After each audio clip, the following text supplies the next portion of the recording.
और राहुल गांधी जी का एक और बयान अभी आया है कि शक्ति का हमें विरोध करना है। तो ये कौन सी शक्ति की बात कर रहे हैं? सीता माता भी तो एक शक्ति ही है, सीता माता भी तो एक विचारधारा ही है, सीता माता भी तो कोमलता की एक प्रतीक ही है। तो जिस शक्ति का ये विरोध करते हैं उसी शक्ति का परिणाम है कि प्रियंका चतुर्वेदी जी ने भी पार्टी छोड़ दी। तो ये रामद्रोही विचारधारा ही तो है। जब भाई एक महिला का सम्मान नहीं कर सकते, रामद्रोही विचारधारा ये है। रामद्रोही विचारधारा ये है कि आप सनातन का सम्मान नहीं कर रहे हैं। रामद्रोही विचारधारा ये है कि आप के नेता मणिशंकर अय्यर दुश्मन के साथ हाथ मिलाकर पाकिस्तान में जाकर ट्रेनिंग लेकर आते हैं और बकायदा पाकिस्तान से क्रैश कोर्स कर आए हैं। मुझे लग रहा है कि यहाँ पर आएंगे, आग बबूला होकर कुछ भी बोल देंगे। ये वही पार्टी है जिसने राम के लिए मध्य प्रदेश, गुजरात, उत्तर प्रदेश की सरकारें ठुकरा दी।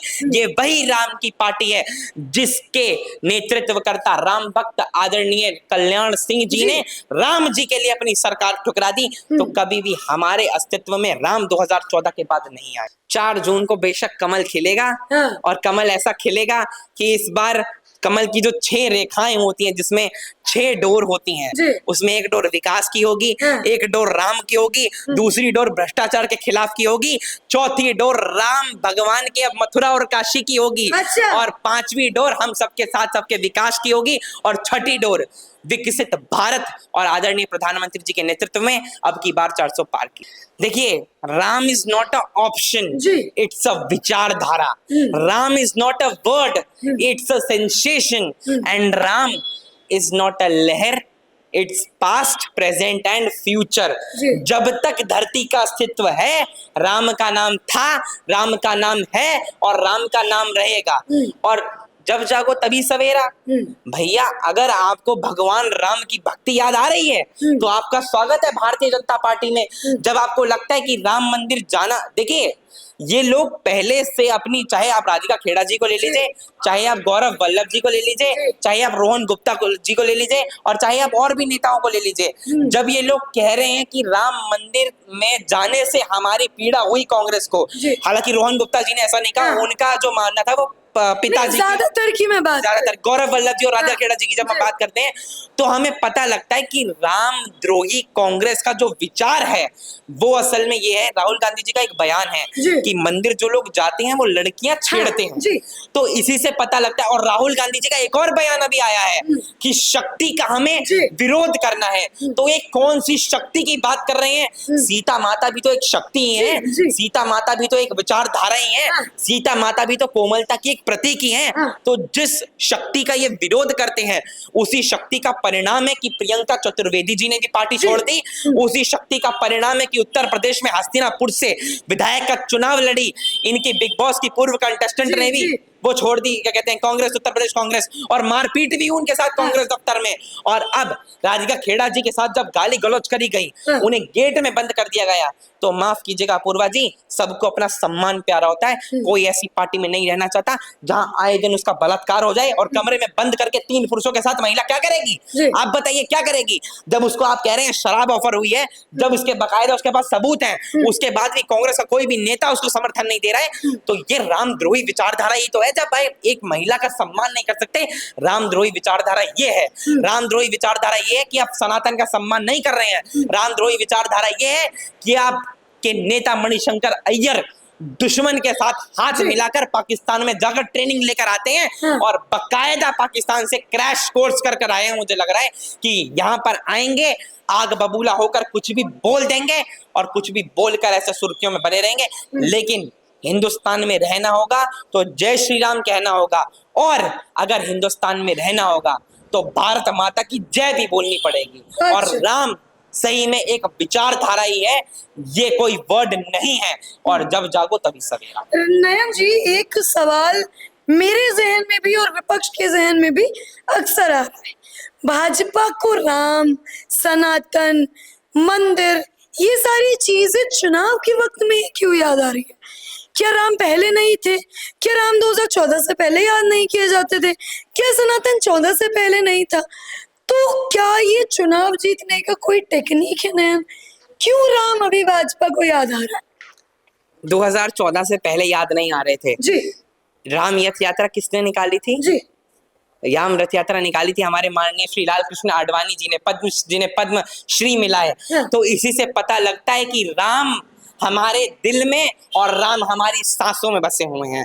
जब राम जी की सबसे पहली लड़ाई हमारे पूर्व राष्ट्रीय अध्यक्ष जी ने निकाली, तो इससे पता लगता है, और अटल बिहारी वाजपेयी जी और मोदी जी जिसका नेतृत्व कर रहे थे राम यात्रा का, तो और 1992 से लगातार जिस पार्टी के लोकसभा चुनावों के मैनिफेस्टो में भगवान राम के मंदिर बनाने का संकल्प हो, वो कैसे राम को 2014 के बाद याद कर सकती है?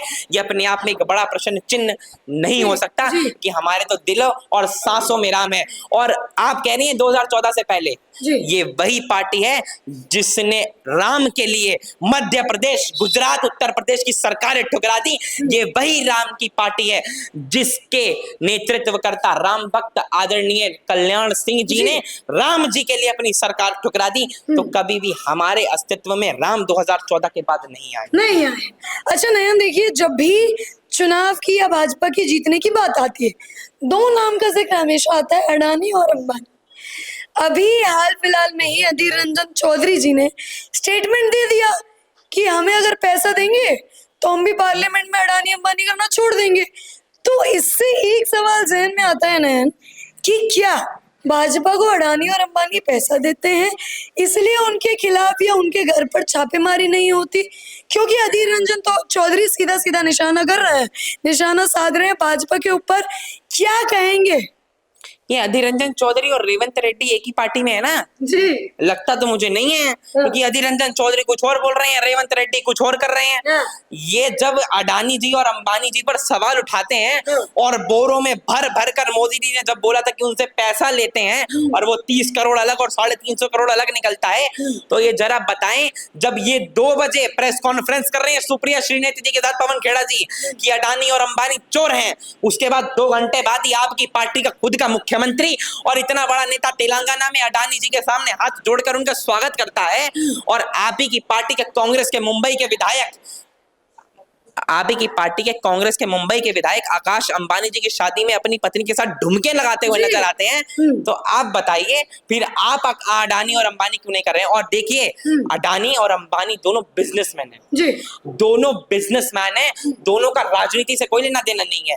आपकी और मेरी विचारधारा है किस पार्टी को कितना डोनेशन किसकी जेब के हिसाब से दिया जाए, और दोनों को लगता है कि किसी पार्टी को डोनेशन देना है तो वो देते हैं। तो उन्होंने कांग्रेस को डोनेशन नहीं दिया इलेक्टोरल बॉन्ड में तो साफ है, तो पता लग जाता है अपने आप। और ये जो लोग कहते हैं ना कि इलेक्टोरल बॉन्ड में घपला हुआ है, ये जरा बताएं, कांग्रेस की तो एक भी राज्य में, 2-3 राज्यों में सरकार है, एक तेलंगाना में है पूर्ण बहुमत की, और एक दूसरे राज्य में है, तो आप हिमाचल में, तो आप बताइए 2 राज्यों में सरकार है और उसके बाद कुछ 2-3 राज्यों में गठबंधन की सरकार है, केंद्र में आपकी सरकार नहीं है।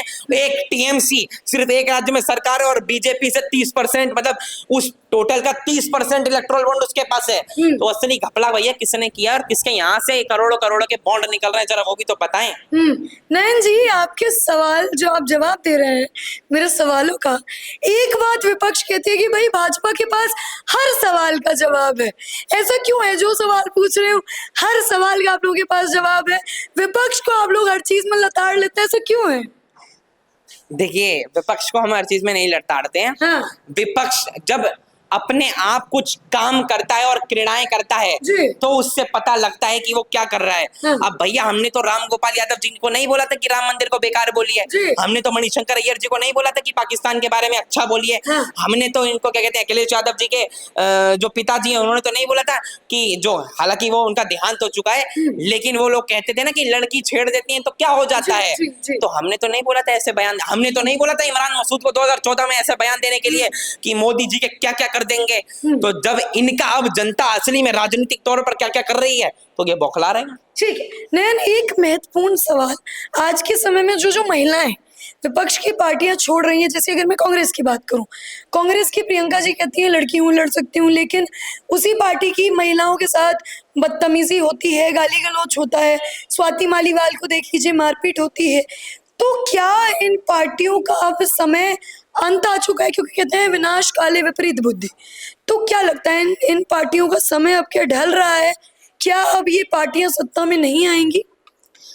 देखिए, सत्ता में तो ये 2014 के बाद कभी ना आई थी, ना अब आएंगी। इतना विश्वास? बहुत, और अटल विश्वास है, क्योंकि हम अटल जी की पार्टी से हैं जी। और अटल जी के नेतृत्व वाला विकास है, मोदी जी के नेतृत्व वाला विकास है, अमित शाह जी और नड्डा जी के नेतृत्व वाला विकास है कि हमारा विकास एक मुस्लिम की लड़की के लिए भी है, हमारा विकास एक हिंदू बहन के लिए भी है, हमारा विकास एक मुस्लिम बच्चे के लिए भी है, और हमारा विकास एक हिंदू बेटे के लिए भी है। क्योंकि जब आवास दिए जाते हैं, जब सिलेंडर दिए जाते हैं, जब राशन बांटा जाता है, जब सड़कें बनाई जाती हैं, जब हॉस्पिटल बनाए जाते हैं, जब बहुत सारी स्कीम्स जो डेवलपमेंट, आयुष्मान कार्ड की जो स्कीमें चलती हैं, तो कभी भी किसी जाति और धर्म के आधार पर वो स्कीम नहीं बांटी जाती। हमारी पार्टी का नारा है सबका साथ, सबका विकास, सबका विश्वास एवं सबका प्रयास। अच्छा नयन, देखिए भाजपा आज के समय में विपक्ष से जो भी रिजाइन दे रहा है, इस्तीफा दे रहा है, सबको भाजपा में शामिल कर रही है। आपको नहीं लगता नयन भविष्य में चल के ये भाजपा के लिए कहीं उल्टा ना पड़ जाए? बार बार सबको अपनी पार्टी में लिए जा रहे हैं, यही कारण तो नहीं होगा कि भाजपा भविष्य में डूब जाएगी? देखिए, भाजपा कोई पड़ गए हैं हम। मैं बिल्कुल कभी सोच में नहीं पड़ता, मेरे पास इसका भी जवाब रेडी है। हम भारतीय जनता पार्टी वाले हैं। हाँ। देखिए, भाजपा कोई कांग्रेस की तरह चलती हुई नौका नहीं है जिसके आसपास पानी के छेद हो रखे हैं और वो डूब जाएगी। भाजपा एक जन समुद्र और जन सैलाब है जो एक एक बूंद कार्यकर्ताओं की मेहनत के पसीने की एक एक बूंद से बना है, और ये मेहनत का फल जब हमें मिल रहा है और जब हम आगे भी जन कल्याणकारी नीतियों के तहत दे रहे हैं, तो भाजपा ना कभी डूबेगी और ना कभी डूबती है। और जो कह रहे हैं और भी कार्यकर्ता आ रहे हैं, देखिए मैंने कहा ना, जब जागो तभी सवेरा। जब आपकी बुद्धि असली तौर पर सही हो जाती है और आप राम भक्त बन जाते हैं, तो आपका स्वागत है पार्टी में। लेकिन हमारे पार्टी के एक नेता तेजेंद्र बग्गा जी ने, जब कमलनाथ जी की खबरें आ रही थी, ऐसा भी नहीं है कि किसी को भी घुसेड़ लेते हैं, कमलनाथ जी पर सिखों की हत्या का आरोप था, तो तेजेंद्र बग्गा जी ने माइक पर कहा था कि मैं ऐसे लोगों को आने नहीं दूंगा, मैंने पार्टी में बात कर रखी है, कोई नहीं आ रहा। नहीं है कमलनाथ जी, तो जो देशद्रोही है और जो हिंदू विरोधी है, जो सनातन विरोधी है, जो देश की संस्कृति का विरोध करता है, और कमलनाथ जी कोई दूध के धुले नहीं है, उनके बहुत पुराने बयान है, खोल कर देख लीजिए, अपना पता लग जाएगा। तो बस, तो भाजपा में आने के लिए राम भक्त होना और सनातन को मानना बेहद आवश्यक है। वो तो है ही। जय श्री राम भैया, हमारी पार्टी का नारा है कि नवनीत राणा जी ने कहा था कि इस देश में रहना है तो जय श्री राम कहना है। तो ये आपको नहीं लगता कि बयानबाजी जो है बहुत ज्यादा कट्टरता वाली, यही अगर बयान ओवैसी जी कुछ दे देते तो फिर भाजपा वाले बौखला जाते कि जी देखिए भैया ये जो है धर्म को बांट रहे हैं, तो फिर भाजपा तो बांट रही है कहीं ना कहीं। भाजपा कहीं नहीं बांट रही है। राम अब्दुल के भी हैं जी, राम नयन के भी हैं, राम अमित के भी हैं, राम अपूर्वा के भी हैं, राम कृष्ण के भी हैं, राम शिव के भी हैं। तो क्या राम ओवैसी के हो पाएंगे? राम ओवैसी के बिल्कुल हो पाएंगे। और जब माधवी लता जी जीतेंगी तो ओवैसी के घर के अंदर ही भगवा झंडा गाड़ कर आएंगी, और चिंता न कीजिए, अकबरुद्दीन ओवैसी जी भी हाथ हिलाते हुए नजर आएंगे कि 15 सेकंड में सही में कमाल कर दिया। तो माधवी लता जी जीत रही हैं क्योंकि वो ओवैसी का गढ़ है हैदराबाद, तो मुश्किल नहीं आ रही है भाजपा को। इस बार बोगस वोट कटवा दिए गए हैं जो 1.5 लाख थे, तो इस बार तो बिल्कुल मुश्किल नहीं आ रही है। और माधवी लता जी का जो तीर वाला वीडियो है ना, वो आपने भी देखा और मैंने भी देखा, तो तीर निशाने पर लगेगा। और देखिए, माधवी लता जी एक बहुत सिंसियर नेता है। मेरी उनसे टिकट मिलने के बाद और 2-3 दिन पहले बात हुई थी, उनके पीए से भी मेरी बात होती रहती है। मेरा वहां पर पहले, उसके बाद मेरा अमरावती को जब वो कैंसिल हुआ तो जब मेरी उनसे बात हुई थी तो वो नयन जी करके बात करती है। मैं उनसे उम्र में कम से कम 25-30 साल छोटा हूँ, लेकिन उसके बाद में मुझे इतना सम्मान देना अपने आप में ये दर्शाता है। और माधवी लता जी कोई आज की नेत्री नहीं है, 40 साल से हैदराबाद की सड़कों पर, ओल्ड सिटी की सड़कों पर कार्य कर रही है। तो ऐसी नेत्री जो सबके लिए सोच रही है, उसको क्यों मौका ना दिया जाए। और देखिए, अगर ओवैसी जी सच में विकास का साथ देते, धर्म को छोड़ दीजिए, तो आज हैदराबाद ओल्ड सिटी इतनी भयावह कंडीशन में नहीं होता कि 60% लोग गरीबी रेखा के नीचे होते हैं। ठीक है ना, भाजपा इस बार मोदी लहर पूरा झूम रही है, हर जगह भाजपा भाजपा दिख रहा है। क्या लग रहा है 4 जून को क्या नतीजे आ सकते हैं? 4 जून को बेशक कमल खिलेगा, और कमल ऐसा खिलेगा कि इस बार कमल की जो 6 रेखाएं होती हैं, जिसमें 6 डोर होती हैं, जी। उसमें एक डोर विकास की होगी, हाँ। एक डोर राम की होगी, दूसरी डोर भ्रष्टाचार के खिलाफ की होगी, चौथी डोर राम भगवान के अब मथुरा और काशी की होगी, अच्छा। और 5वीं डोर हम सबके साथ सबके विकास की होगी, और 6ठी डोर विकसित भारत और आदरणीय प्रधानमंत्री जी के नेतृत्व में अब की बार 400 पार की होगी। हाथ कहीं कमल को दबा तो नहीं देगा?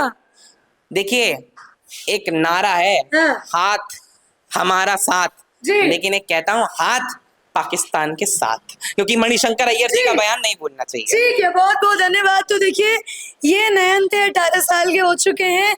इनसे मैंने जितने कठिन सवाल हो सकते थे सब किए, लेकिन उन्होंने बखूबी जवाब दिया। आपको क्या लगता है 4 जून को क्या होगा? अवश्य कमेंट सेक्शन में बताइए। बहुत बहुत धन्यवाद। जय हिंद, जय भारत।